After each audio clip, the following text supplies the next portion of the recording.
Bem-vindos a mais um podcast criminal. Eu, Camila Pavan, hoje estou aqui com uma super convidada, com a Ana, agente da Polícia Judiciária, e ela vai conversar aqui com a gente hoje sobre um bate-papo super legal. Ana, se apresenta para o pessoal primeiro. Eu sou a Ana Paula, eu sou agente de Polícia Judiciária, trabalho na Polícia Civil há 12 anos e atuo nos últimos 10 anos na Delegacia de Homicídios de Maringá. É um prazer estar aqui com você, obrigada pelo convite. Gente, a Ana, meu primeiro estágio na Delegacia de Homicídios, a Ana já estava lá, né? Já estava? Já estava lá. E assim, eu lembro muito dela lá porque eu trabalhei no cartório da Sol, né? Mas algumas amigas minhas tiveram a oportunidade de trabalhar diretamente com a Ana. E assim, era tudo muito certinho. Isso é muito bom. E hoje a gente vai ter um bate-papo aqui super leve, né? Que várias pessoas têm a curiosidade sobre saber da carreira na Polícia Civil, que hoje é o seu papel na Polícia Judiciária. Isso. E como que é esse ingresso. A Ana tá sempre estudando, sempre se atualizando, ela ainda é concurseira. Estudante. Isso, então a gente vai conversar um pouquinho sobre isso. Ana, fala pra gente como que foi o seu começo na Polícia Civil. Na verdade, o meu começo na Polícia Civil também foi fazendo estágio, né? Uhum. Quando eu entrei na faculdade, com 17 anos, queria conhecer a delegacia, o trabalho, e fui bater na porta, pedir estágio, e comecei a fazer o estágio no primeiro ano, estágio não remunerado, voluntário, e ali já me interessei bastante, né? Tive a oportunidade, alguns colegas que são hoje meus colegas de trabalho, também conheci da época de estágio, e me formei, fui fazer OAB, passei, fui fazer pós-graduação. Eu estava ali numa fase meio perdida. Reencontrei uma amiga da época de estágio, que já era policial civil. Ela falou assim: Ana, vai abrir um concurso da Polícia Civil. Você não quer fazer? Falei, claro que eu quero. Não sei o que fazer, claro que eu quero. Como que eu faço, né? Ela falou assim: olha, vai ter o concurso, o edital já está aberto. E tinha teste, né? Tem o TAF, o teste de aptidão física e a parte teórica. E eu já vinha de um ritmo de estudo justamente por causa do exame da ordem, pós-graduação. Eu só intensifiquei. Continuei estudando e fui treinando paralelamente, porque é muito importante essa parte, né? A gente tem que levar em consideração, porque o intervalo entre a fase teórica e a prova prática é muito curto, né? É curto, então você precisa já vir treinando. E qual que foi a parte mais difícil? Foi a parte prática ou a parte teórica? O TAF, tem bastante gente assim que se preocupa mais com o teste físico, né? Olha, eu falo que quando eu fiz eu estudei bastante, então, né, já não foi de graça, mas quando eu falo que no momento que eu estava fazendo a prova pro meu concurso, eu sabia que eu tinha sido aprovada. Eu sabia que eu estava indo muito bem. Eu não sabia a colocação, porque isso dependeria dos demais, mas assim, eu percebia que aquilo ali eu tinha conhecimento sobre aquilo. O teste físico, então eu comecei a treinar, intensificar cada vez mais para o concurso, e aí já, quando passou a fase teórica, então virou minha prioridade, né? Treinei com uns amigos, treinei com uma equipe, no final peguei um personal para treinar corrida, porque tem o tempo, né, e em relação à idade, e eu em decorrência da idade que eu tinha na época, eu fazia tudo o máximo, eu precisava fazer. Tinha? Eu fiz o concurso com 26, eu acredito que era, eu tinha 26. E a prova foi em Curitiba, todas as fases eram em Curitiba, e o dia que eu fui pro TAF, eu fui determinada a passar. Eu lembro de pensar assim, bom, não tinha outra opção. Eu não vou voltar andando, né, então minha perna pode cair, mas eu vou fazer tudo aquilo. E deu certo. E foi Funcionou. Legal. Foi, deu certo. Foco, determinação e preparação, e deu tudo certo. Verdade. E depois que você entrou na polícia, como que foi? Assim, você foi direto para delegacia? Qual delegacia? Como que foi esse direcionamento? Beleza. Então, eu fui aprovada, eu aguardei um ano até ser nomeada, eu fui nomeada na segunda turma, e esse é um período de ansiedade total. Você acompanha o Diário Oficial o tempo todo, todos os grupos, né? Aquela especulação de vai ser nomeado ou não. Eu fui nomeada e fui designada para trabalhar na subdivisão de Pato Branco, numa cidade chamada Palmas, que até então eu não conhecia.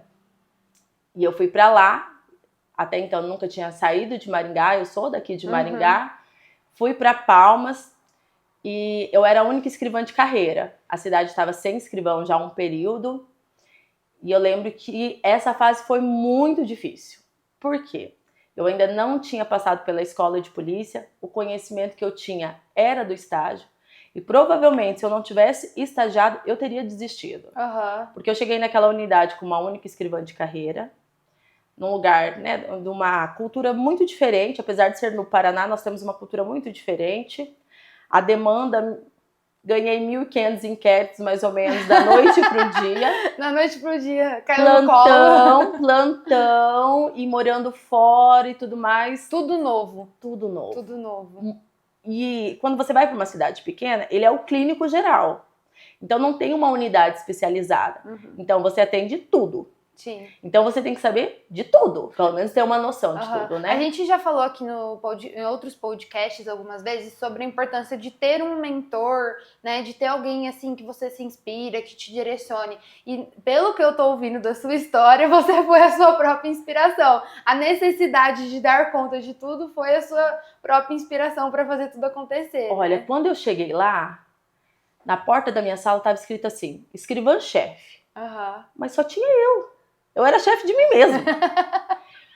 Aí eu lembro que eu pensei assim, gente, como assim? E eu cheguei no meio da semana, no final de semana já tinha plantão.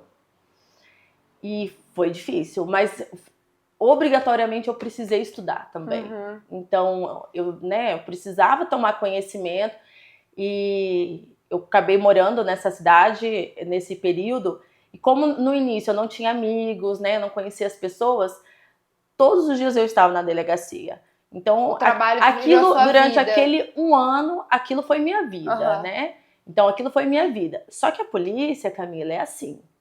Ou você se apaixona nos seus 6 primeiros meses e fala assim, eu quero isso pra minha vida, ou você não gosta. Porque é um mundo diferente. E ele influencia na sua vida pessoal. A partir do momento que você entra pra segurança pública, independente de se você é polícia civil, polícia militar, polícia federal, independente, você passa a tomar mais cuidado no lugar que você vai frequentar. Não é qualquer lanchonete que você pode parar para comer. Isso entra num outro assunto que eu ia abordar lá na frente, mas já que você falou, eu vou antecipar.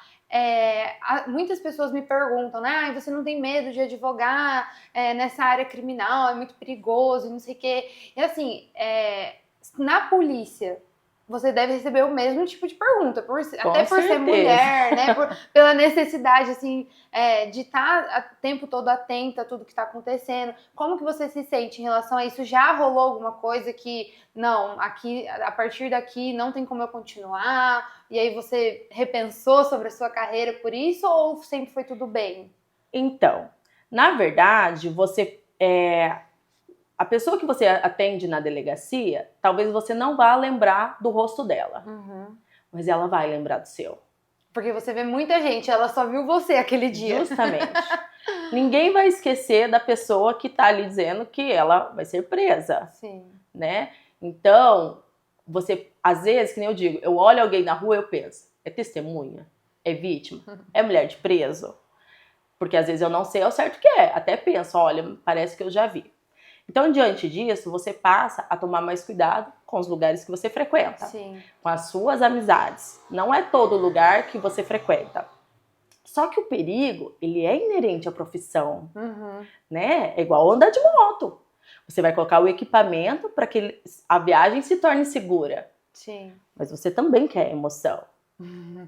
Então, óbvio que essa adrenalina, quem vai para a área policial, ela precisa desse combustível.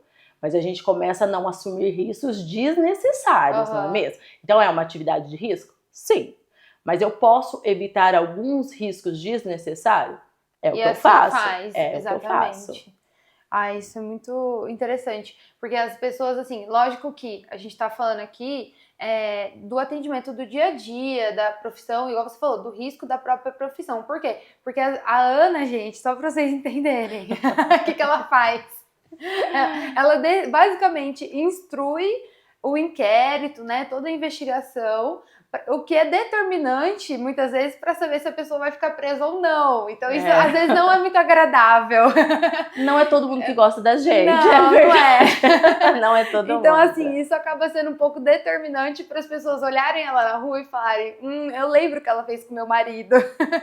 Então, justamente nesse sentido, de se resguardar, né, para se resguardar desses riscos. Verdade. Ana, e assim, algumas perguntas que eu separei aqui, porque são dúvidas gerais, né, e seriam interessantes a gente esclarecer. Hoje, no seu trabalho, você está na Delegacia de Homicídios. E quais são as principais funções e atribuições que você exerce dentro da DH? Tá. Então, eu trabalho na Delegacia de Homicídios. Quando eu fiz o concurso, lá em 2010, havia o cargo de escrivão e de investigador, além do papiloscopista, né? Mas no ano passado, houve uma unificação e nós nos tornamos agente de polícia judiciária.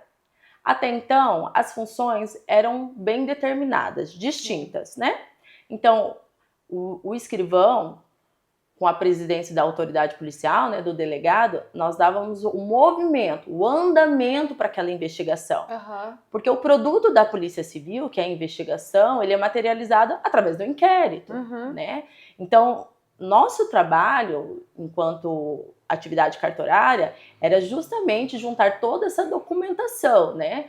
De laudos, agendar oitivas e tudo mais, e juntar a materialidade para que a autoridade policial pudesse, ao término, indiciar, né?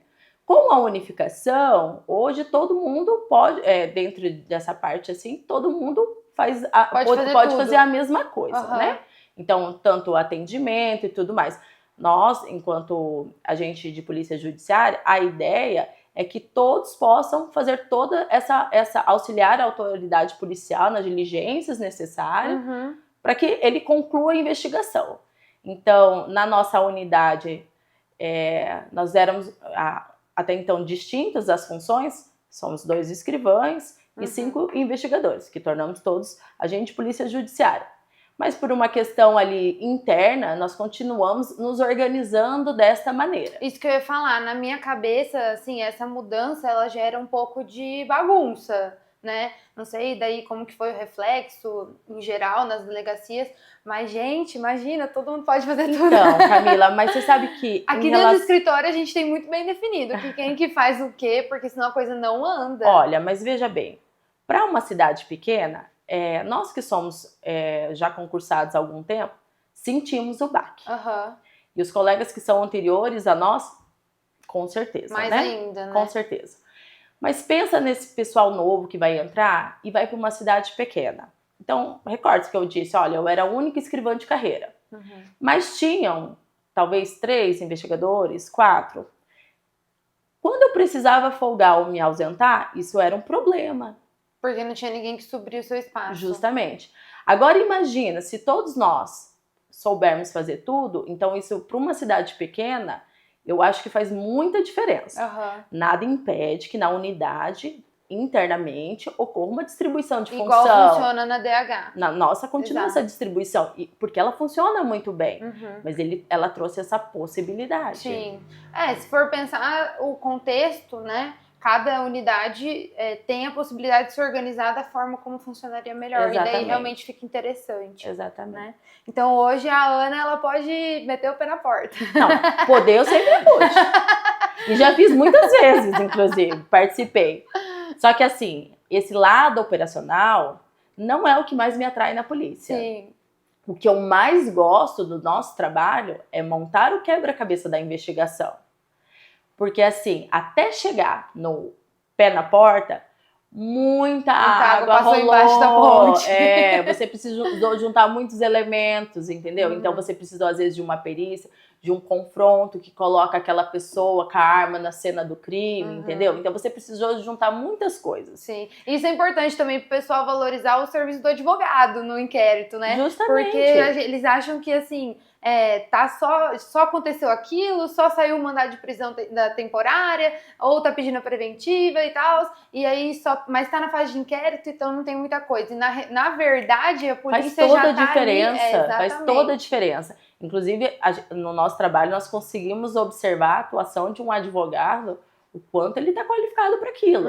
Às vezes a prudência na orientação do cliente dele para tomar conhecimento do que tem na investigação, né? Sim. Então, assim, para até que chegue o mandado de busca, o mandado de prisão, muita coisa aconteceu. Então, no trabalho, a não ser que o policial seja de um setor operacional, que é o constante dele, a maior parte do trabalho, ele é investigativo e ele precisa ser documentado. Né? Precisa ser documentado porque o inquérito que vai chegar na mão do Ministério Público para que possa fazer a denúncia e tornar-se uma ação. Mas aquilo ali tem que estar materializado naquilo, né? Então aí, às vezes, ocorre uma cautelar ali, uma medida de busca, uma prisão temporária, e nós precisamos, dentro do prazo hábil, que vai mudar em decorrência de ser um investigado preso, concluir essa investigação da melhor maneira possível.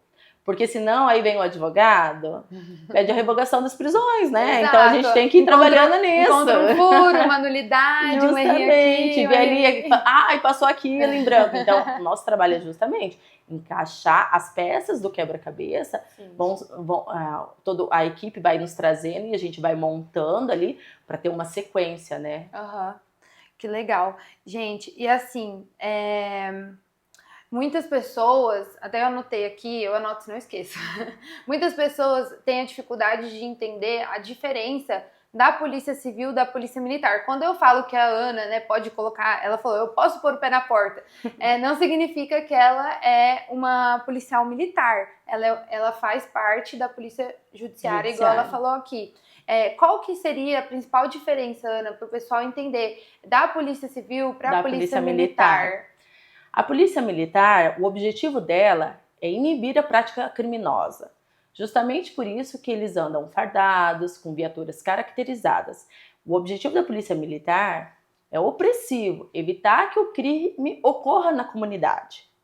Já o objetivo da Polícia Civil, né, Polícia Judiciária, é a partir do momento do crime, investigar. Ana, mas vocês não inibem a prática do crime? Sim, porque quando a gente conclui uma investigação que tira alguém que está cometendo, né, de circulação, tira de circulação, tira do comércio, que faz com que ele evite que ele pratique a conduta delituosa novamente, nós também estamos inibindo. Mas qual é o objetivo nosso? Ocorreu um crime? Ocorreu. Daí vocês buscar informações sobre a autoria e materializar isso, né? Então, a nossa atuação é após a prática do crime. Sim. E assim, agora de uma forma mais prática, assim, pro pessoal, né, que a gente tava conversando ali antes do podcast começar, a gente tava num bate-papo bem descontraído, e aí eu perguntei pra Ana, assim, não que a nossa vida de advogada não seja uma loucura, mas a Ana tem 2 filhos, tem casa pra cuidar, tem marido, e ela continua estudando, igual eu falei, e é algo que, assim, que eu admiro muito, né, porque nós que somos da parte mais empresa, né? Nós somos do escritório de advocacia, mas eu sempre falo que a gente é uma empresa. A gente precisa estar se inovando e assim, se reinventando para se manter no mercado. Verdade. A Ana, ela fez um concurso público. Teoricamente, né? Ela tem uma estabilidade ali. E aí ela continua estudando, ela continua se reinventando mesmo num cargo estável. Por que isso, Ana? Fala pro pessoal, dá uma palavra de inspiração aqui pro pessoal.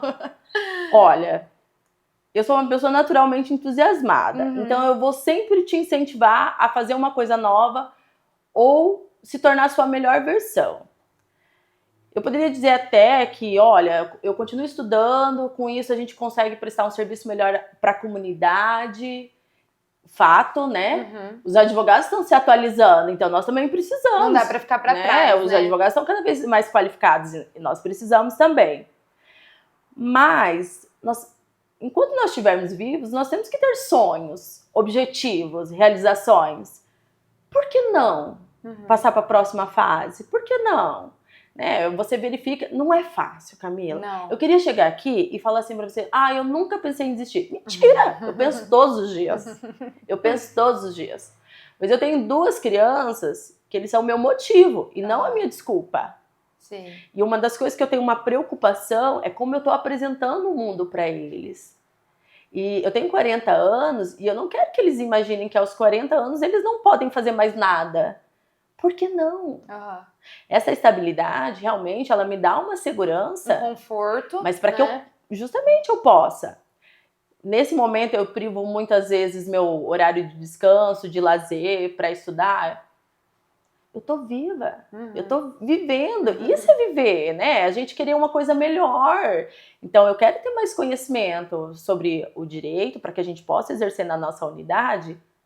Mas por que não um outro concurso? Sim. Né? Eu tenho muitos anos de trabalho ainda pela frente. Então, tenho outros objetivos, outros sonhos profissionais também. Então, é muito importante isso, porque muitas pessoas pensam, vou passar num concurso, não vou precisar mais estudar, não vou precisar fazer mais nada. E, na verdade, não, né? Aí que precisa. Aquela mentalidade, eu vou me formar, ou eu vou passar e não vou fazer mais nada, essa pessoa, ela vai ficar para trás. E ela vai ficar frustrada, eu acredito, né? Essa zona de conforto vai custar caro para ela. Lá na frente custa. Essa zona, porque o processo, ele é doloroso de aprendizado, qualquer aprendizado. Sim. Quando você fala assim, não, eu não quero ficar nesse lugar, eu quero ultrapassar para o outro, ele é difícil, ele é doloroso.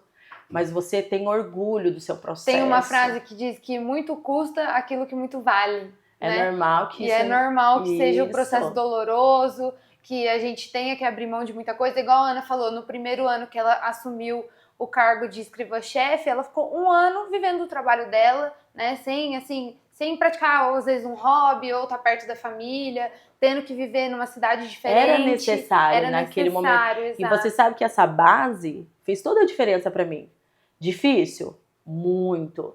Mas quando eu vim para uma especializada, até eu falo assim, eu consigo lidar com muitas situações de crise, por quê? Eu passei pelo caos. Lá, muitas vezes, a perícia não chegava, né? Então, a equipe, ela tinha muita vontade, mas a real é que era pouco conhecimento, né? Então, uma especializada é diferente, né? Nós, dentro desse nicho nosso, nós procuramos exercer uma atividade melhor, mas não tinha, de forma quantitativa, aquela demanda. Mas é evidente, né, que nós trabalhamos com crimes contra a vida. Então, ele precisa de uma resposta mais rápida. Então, essa experiência inicial que eu tive, eu não tenho dúvida que influenciou na profissional que eu sou, mas na pessoa que eu sou também, né? Porque eu precisei, que nem eu digo assim, eu fui para uma cidade muito humilde. Uma coisa é você saber que existe a fome e o frio, sentir, né? A outra é você ver, né? Então, é muito difícil, mas com certeza somou na Ana como pessoa e na Ana como profissional, né? Para que a gente possa ali desenvolver um melhor trabalho. Porque assim, eu não vou mudar o mundo, mas eu posso fazer a diferença na minha comunidade. Sim. Eu posso fazer a diferença naquela família que perdeu um ente querido. Eu posso fazer a diferença naquela família que teve um objeto subtraído que ela tanto lutou. Então, é nisso que eu acredito, né? Que a gente faz diferença na nossa comunidade. Exercendo o seu papel com excelência. É o que eu acredito. Exato.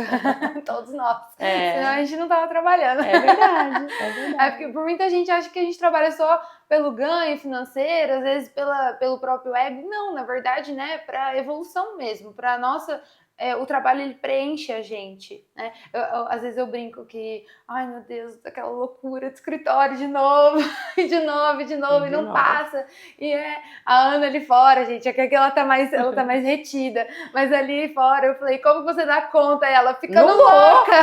Não conta. Ficando louca, não dá conta. Tá sempre um passo do surto, né? Sempre assim, nossa, agora eu vou enlouquecer. Calma, respira, toma uma água, E aí ela falou também, que eu achei legal, sobre as prioridades. Às vezes é legal a gente também abordar isso, porque as pessoas acham, nossa, toda semana ela dá conta de tudo, e não. Nunca dou. Nunca dou.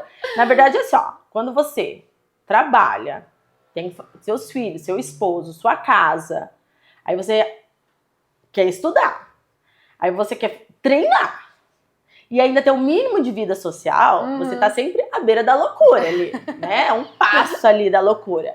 Mas o que eu vejo, assim, a vida vai elegendo a prioridade, não sou nem eu. Porque às vezes, Camila, eu fiz um cronograma de estudo. Hoje eu vou estudar e tal. O filho tá doente. Ou às vezes não é nem o filho, é a pessoa que ia ficar, ou eu. O corpo grita e fala, para mulher, respira, vamos colocar tudo em ordem. Cara, aí não vai rolar. Aí às vezes assim, que nem, eu vou no CrossFit às 6 horas da manhã. eu tô saindo do plantão, ou meu esposo tem que cumprir o mandado de busca, tem que ficar com as crianças, hoje eu não vou. O seu esposo também é da polícia?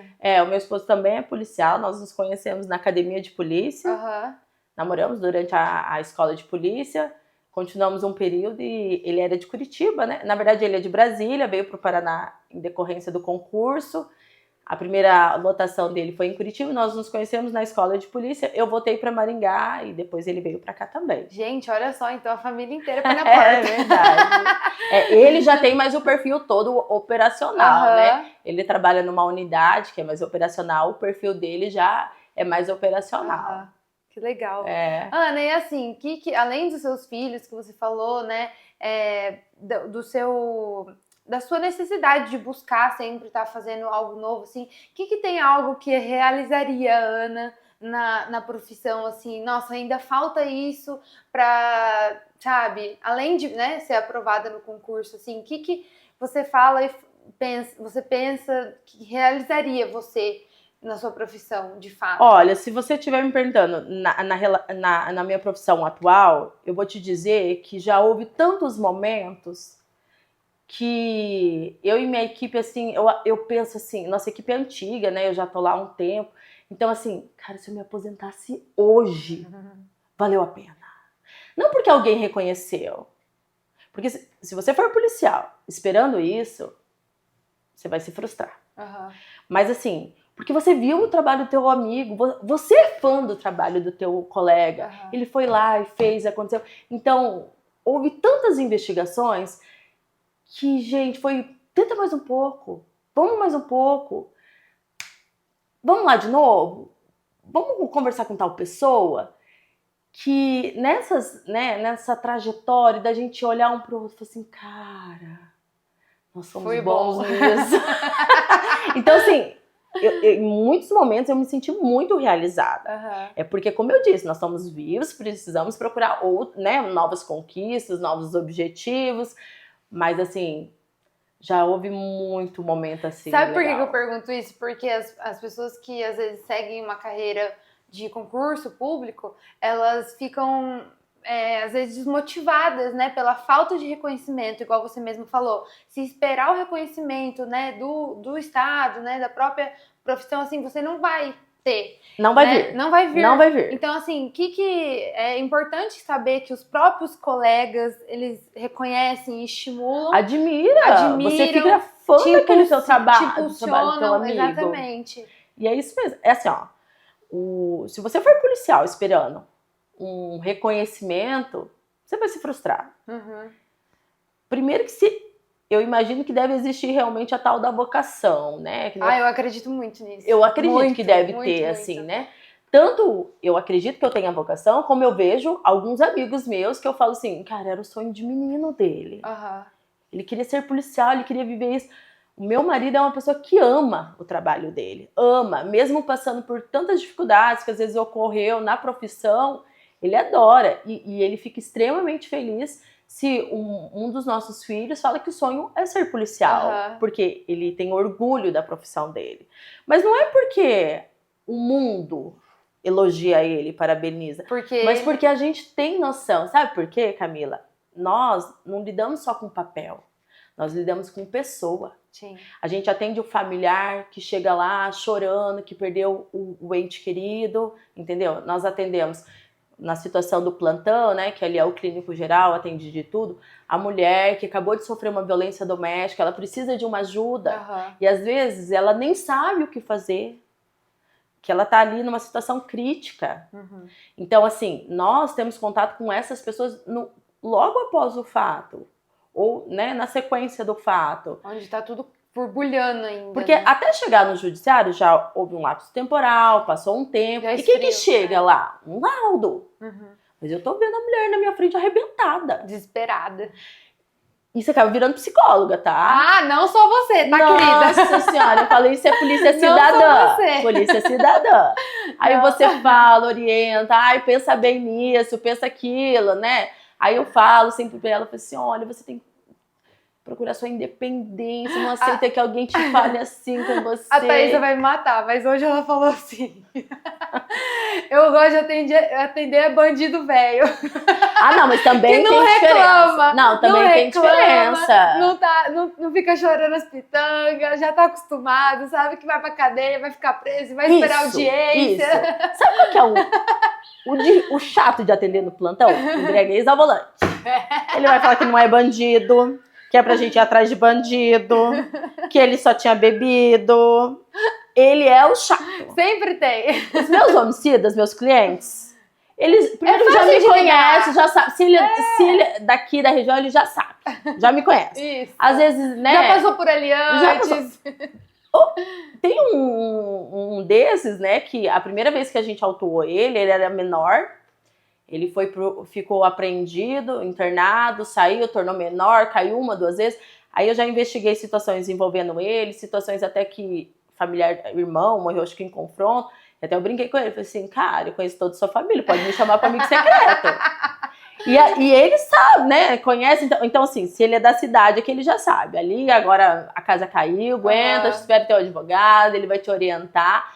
Agora, no plantão que você pega ali uns mais chatinhos nessa situação, aí tem que ter jogo de cintura. Tem que ter paciência. Aí ele faz você questionar a sua profissão, né? Gente, então esse foi o nosso podcast de hoje. Vocês puderam conhecer um pouquinho da Ana, né? Só um pouquinho dessa história por trás dessa mulher maravilhosa. Com certeza a Ana vai voltar aqui para conversar mais com a gente de outros casos, né?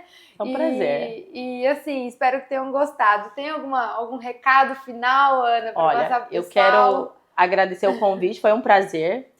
E é muito legal ver assim, que nem você foi nossa estagiária, hoje é uma profissional atuante, respeitada na área. Que bom. É um orgulho ver que a gente participou também desse início, com certeza, né? E poder bater esse papo, né? Porque com certeza não é só difícil para mim ser mulher policial, mas uma advogada na área criminal também não é. Eu digo assim que às vezes uns já partem do pressuposto que é competente. Nós precisamos provar 2 vezes mais a nossa competência, né? Fazer nosso nome, né? Então, muito obrigada pelo convite, foi um prazer. Espero que tenham gostado. Pessoal, até a próxima.